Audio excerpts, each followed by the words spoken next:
अस्सलाम वालेकुम dear students, I am your teacher Rita Fatima. आज हम पढ़ेंगे जेम पब्लिशर की English nursery. Come on students, let's welcome our new family member. Our new family member is letter H. Letter H is the eighth letter of the alphabet family. It has a sound, and the sound is letter H. H. Come on students, let's repeat with me. H.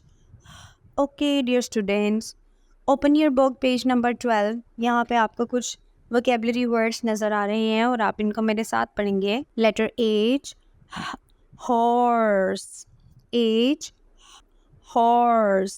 H, hen. H, hen. Very good. H, house.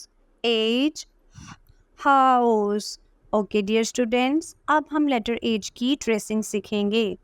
Letter H की tracing के लिए एक sand tray लें और अपने parents या teacher की मदद से उसके ऊपर एच लिखना सीखें। सबसे पहले कैपिटल लेटर एच के लिए comes from up goes down, come from up and go down, make a line between them.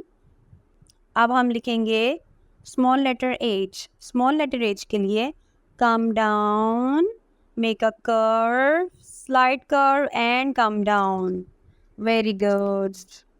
अब हम करेंगे लेटर एच का एक फोनिक सेक्शन। उस फोनिक सेक्शन के लिए अपने हाथ को अपने मुंह के आगे लेके आएं और रिपीट करें एच, एच, एच,